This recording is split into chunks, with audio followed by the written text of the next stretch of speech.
कैसे हो? मैं हूँ आपकी हिंदी की टीचर भारती सरोदे। नमस्ते बच्चों। कोविड-19 के इस मुश्किल दौर ने हमें अपने घरों में रहकर अपना कार्य करने के लिए मजबूर कर दिया है, लेकिन बृहन्मुंबई महानगर पालिका ने आपके लिए इस चैनल के द्वारा पढ़ने का अवसर दिया है। इस चैनल द्वारा आपके लिए वीडियो बनाए जाते हैं जिसमें आपका पाठ, उसका शीर्षक तथा उसके नीचे दिए गए स्वाध्याय सभी दिखाई देंगे, जो आप घर बैठकर ही अपना अध्ययन पूरा कर सकोगे। तो चलिए आज हम एक नए पाठ की ओर जाते हैं। बृहन्मुंबई महानगर पालिका शिक्षण विभाग वर्चुअल ट्रेनिंग सेंटर द्वारा मैं भारती सरोदे आपका स्वागत करती हूँ। नमस्ते प्यारे बच्चों, आज हम हिंदी सुलभ भारती छठी कक्षा का अभ्यास करेंगे। आज हम 7वीं कविता नदी कंधे पर पढ़ेंगे। इस कविता के कवि हैं प्रभुदयाल श्रीवास्तव। देखो तो इस चित्र में बच्चों ने नदी को कंधे पर उठाकर लाया है। क्या यह संभव है या नहीं? हम आगे कविता में देखते हैं। गाओ और समझो। कविता 7वीं नदी कंधे पर। कवि है प्रभुदयाल श्रीवास्तव। ये है प्रभुदयाल श्रीवास्तव। उनके बारे में जानकारी लेते हैं। आपका जन्म 4 अगस्त 1944 को धर्मपुरा, दमोह, मध्य प्रदेश में हुआ। रचनाएं बुंदेली लघु कथाएं, लोकगीत, दैनिक भास्कर, नव भारत में बाल गीत आदि लिखे हैं। परिचय: आप विगत 2 दशकों से कहानी, कविताएं, व्यंग, लघु कथाएं, गजल आदि लिखते हैं। प्रस्तुत कविता में काल्पनिक प्रतीकों के द्वारा नदी के प्रति बाल मनोभावों को व्यक्त किया है। सबसे पहले हम यह कविता पढ़ते हैं। अगर हमारे बस में होता, नदी उठाकर घर ले आते, अपने घर के ठीक सामने उसको हम हर रोज बहाते। कूद कूद कर, उछल उछल कर हम मित्रों के साथ नहाते। कभी तैरते कभी डूबते, इतराते गाते मस्ताते। नदी आ गई चलो नहाने, आमंत्रित सबको करवाते। सभी उपस्थित भद्रजनों का नदिया से परिचय करवाते। अगर हमारे मन में आता, झटपट नदी पार कर जाते। खड़े खड़े उस पार नदी के, मम्मी मम्मी हम चिल्लाते। शाम ढले फिर नदी उठाकर अपने कंधे पर रखवाते।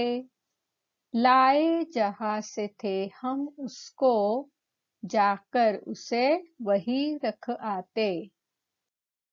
अब हम नदी कंधे पर इस कविता को सुर ताल के साथ सुनते हैं, ताकि हम यह कविता सुर ताल के साथ कंठस्थ कर सके।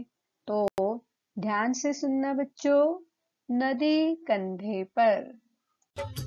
अगर हमारे बस में होता, नदी उठाकर घर ले आते, अपने घर के ठीक सामने उसको हम हर रोज बहाते, कूद कूद कर उछल उछल कर हम मित्रों के साथ नहाते, कभी तैरते कभी डूबते, इतराते गाते मस्ताते, नदी आ गई चलो नहाने, आमंत्रित सबको करवाते, सभी उपस्थित भद्रजनों का नदिया से परिचय करवाते, मगर हमारे मन में आता झटपट नदी पार कर जाते, खड़े खड़े उस पार नदी के मम्मी मम्मी हम चिल्लाते, शाम ढले फिर नदी उठाकर अपने कंधे पर रखवाते, लाए जहाँ से थे हम उसको जाकर उसे वही रख आते।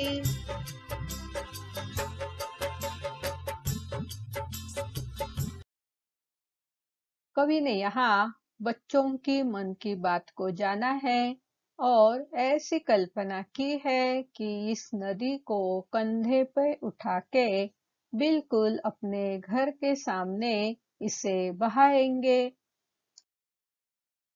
देखो तो, घर के सामने अगर नदी हो तो कितना अच्छा लगता है। जब चाहे हम पानी में उछल कूद कर सकते हैं। तो इस तरह कवि क्या कहते हैं, नदी कंधे पर उठाकर उसे ठीक अपने घर के सामने लाएंगे तो कितना अच्छा होगा। फिर उस पानी में, नदी के पानी में उछलते कूदते मौज मनाते। कभी कभी उस नदी के पानी में बच्चे तैरते तो कभी डूबते, मजाक करते डूबने का। तो इस तरह नदी को घर के सामने लाने के बाद बच्चे उसमें नहाते, कूदते, तैरते और डूबने का एक्शन करते। देखो तो, बच्चे उछल उछल कर, कूद कूद कर मित्रों के साथ कैसे नदी में नहाते हैं। नदी को घर के सामने लाने के बाद क्या करते, सबको आमंत्रित करवाते। किस लिए? चलो नदी आ गई है, नहाने आ जाओ। फिर जो भी आ जाते उन सभी भद्रजनों का नदी से हम परिचय करवाते। नदी घर के बिल्कुल सामने होने के कारण जब भी हमारे मन में आता तो इस नाव के जरिए, नाव के सहायता से हम झटपट नदी को पार कर जाते, इस किनारे से उस किनारे तक पहुंच जाते। फिर नदी के उस पार जाकर दूसरे किनारे से हम जोर से चिल्लाते मम्मी मम्मी, और फिर वहां से ही अपनी माँ को आवाज देते। घर के बिल्कुल ही सामने नदी होने के कारण हम उसमें जब जी चाहे तैरते, खेलते, मौज मनाते। या कभी कभी उस नदी पर एक छोटा सा पुल बनाकर भी उसे पार कर जाते।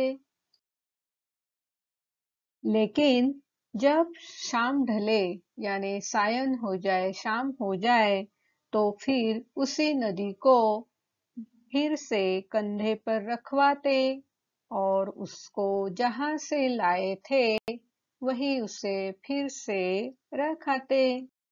देखो तो, जहां से नदी को लाए थे वहां उसे फिर रख आए हैं।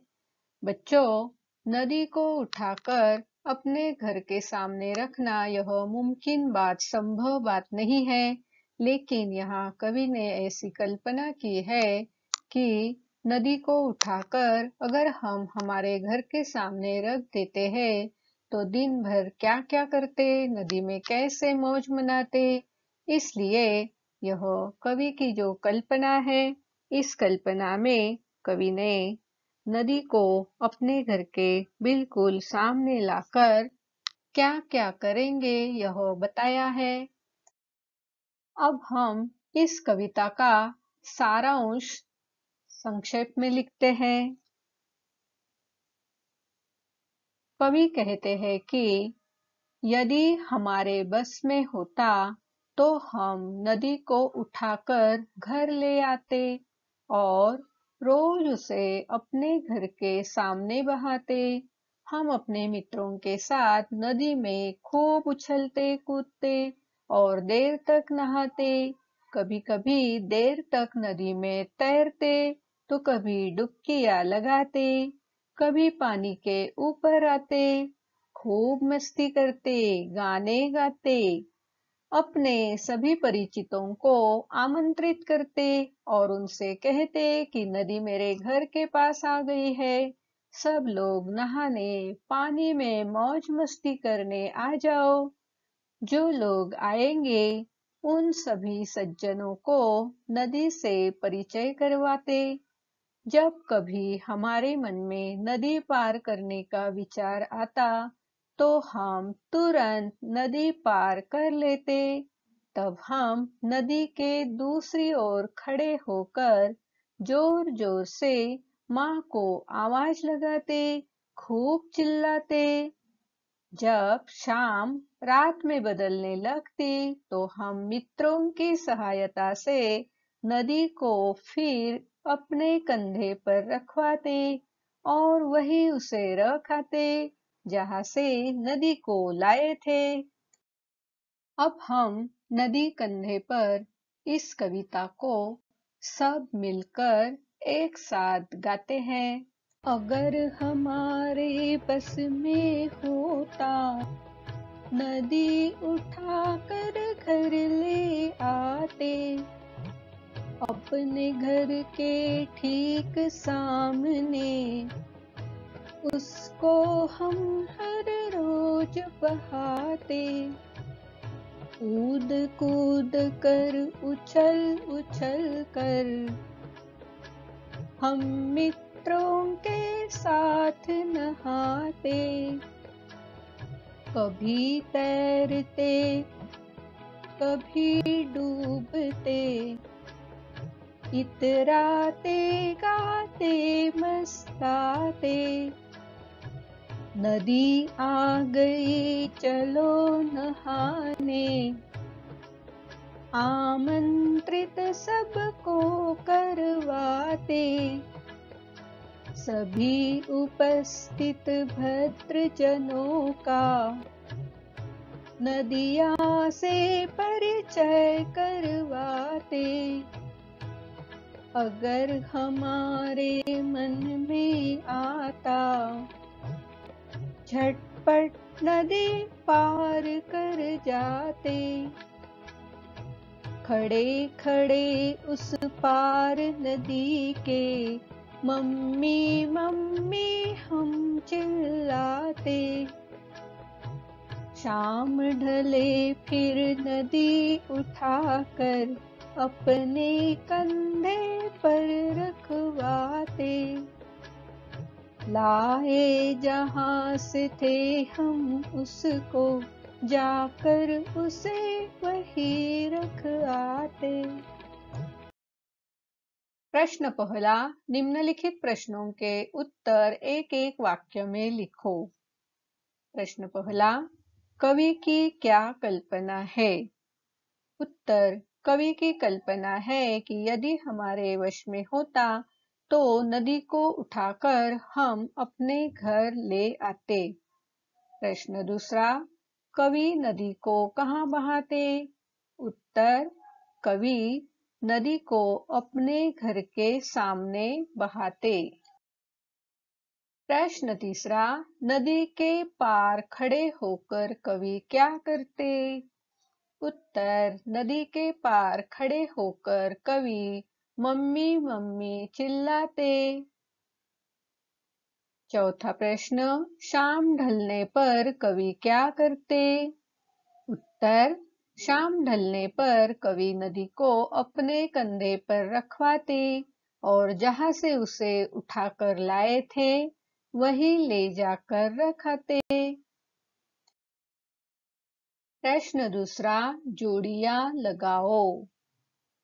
देखो तो यहाँ एक स्तंभ में शब्द दिए हैं, दूसरे स्तंभ में उसकी जोड़ियां दी है। तो पहला स्तंभ हम पढ़ते हैं, खड़े खड़े। दूसरा, मम्मी मम्मी। तीसरा, शाम ढले। चौथा, नदी आ गई। पांचवा, आमंत्रित।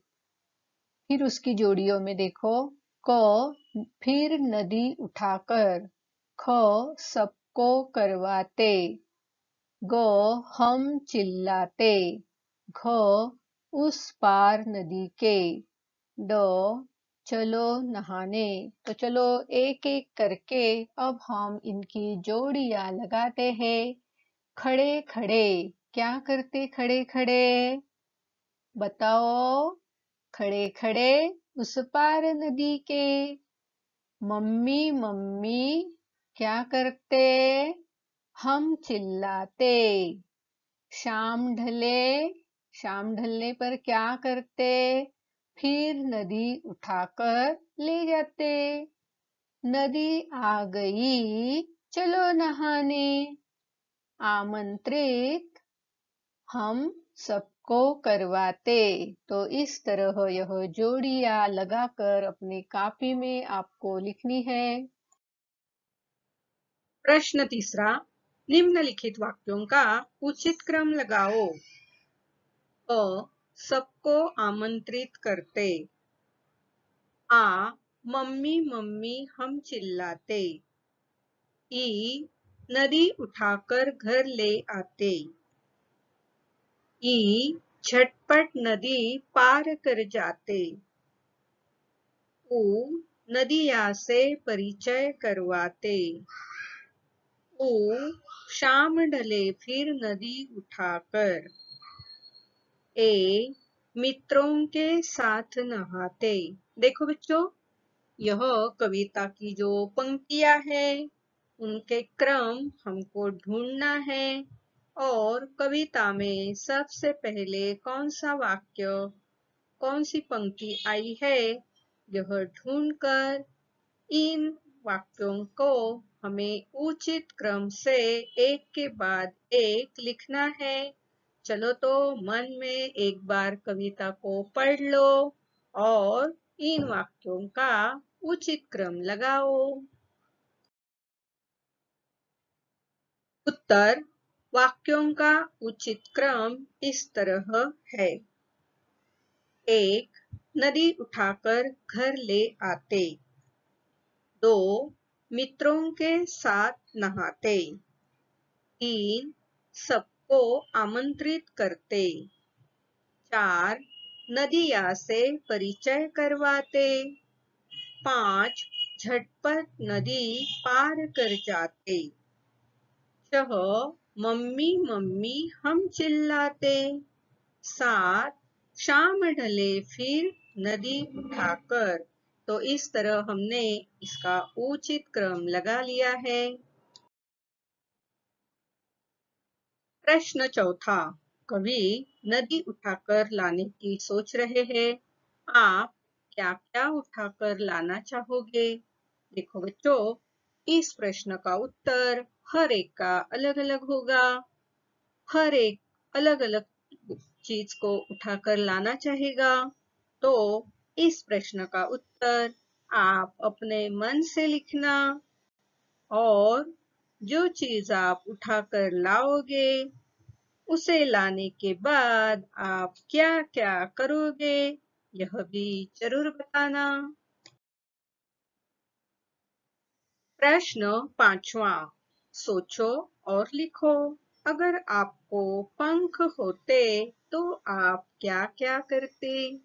हाँ बच्चों, अगर पंछियों जैसे आपको पंख होते तो आप क्या क्या करते?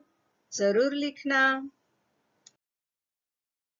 बच्चों, नदी कंधे पर इस कविता को आपको कंठस्थ करना है। मोक्षा भुज पर इस छोटी सी लड़की ने इस कविता को देखो तो कितनी प्यारी आवाज में कंठस्थ किया है। नमस्ते, मेरा नाम है मोक्षा भुजबल। पुणे में रहती हूँ। डीएसके स्कूल सेकंड स्टैंडर्ड में पढ़ती हूँ। नदी कंधे पर यह कविता अब मैं आपके सामने गाकर सुनाती हूँ। अगर हमारे बस में होता, नदी उठा कर घर ले आते, अपने घर के ठीक सामने उसको हम हर रोज बहाते। कूद कूद कर, उछल उछल कर हम मित्रों के साथ नहाते। कभी तैरते कभी डूबते, इतराते गाते मस्ताते। नदी आ गई चलो नहाने, आमंत्रित सबको करवाते। सभी उपस्थित भद्रजनों का नदिया से परिचय करवाते। अगर हमारे मन में आता, झटपट नदी पार कर जाते। खड़े खड़े उस पार नदी के, मम्मी मम्मी हम चिल्लाते। शाम ढले फिर नदी उठाकर अपने कंधे पर रखवाते। लाए जहाँ से थे हम उसको, जाकर उसे वहीं रख आते। स्वाध्याय। बच्चों, इस कविता पर आधारित एक बिल्कुल छोटा सा आसान सा स्वाध्याय मैं आपको यहाँ दे रही हूँ। इसे कविता पढ़कर जरूर पूरा करना। प्रश्न पहला, रिक्त स्थानों की पूर्ति करो। 1. अगर हमारे बस में होता, डैश उठाकर घर ले आते। 2. कूद कूद कर, उछल उछल कर हम डैश के साथ नहाते। 3.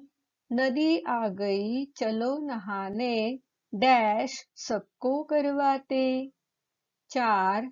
सभी उपस्थित डैश जनों का नदिया से परिचय करवाते। 5. खड़े खड़े उस पार नदी के, डैश हम चिल्लाते। 6. डैश ढले फिर नदी उठाकर अपने कंधे पर रखवाते। प्यारे बच्चों, आज हमने 7वीं कविता नदी कंधे पर पढ़ी और समझी है। नदी को हम कंधे पर उठाकर ला तो नहीं सकते, लेकिन कवि ने यहाँ कल्पना की थी कि उसे कंधे पर उठाकर अपने घर के सामने रखेंगे और खूब मौज मस्ती करेंगे, पानी में डूबेंगे, तैरेंगे। तो यह बिल्कुल ही अलग सी कविता आज हमने पढ़े। इस कविता को कंठस्थ कर लेना। आज आपने यह वीडियो कंप्यूटर, लैपटॉप या मोबाइल पर देखा होगा।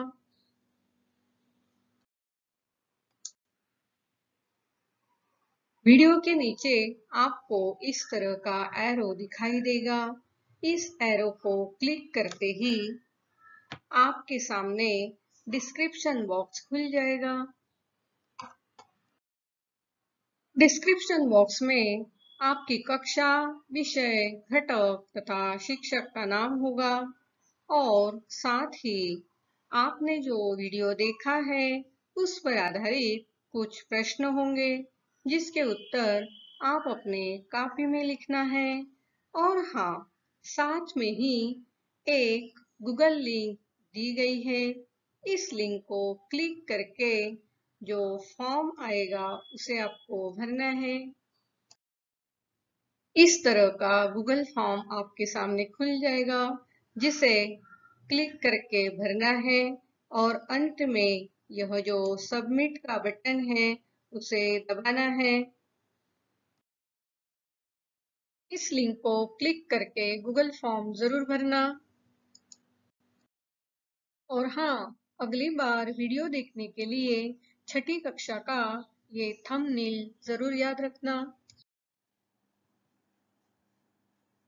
मेरा ये वीडियो आपको जरूर पसंद आया होगा, तो इस वीडियो को लाइक कीजिए, शेयर कीजिए, सब्सक्राइब कीजिए। मेरा ये वीडियो ध्यान से देखने के लिए आप सभी को बहुत बहुत धन्यवाद।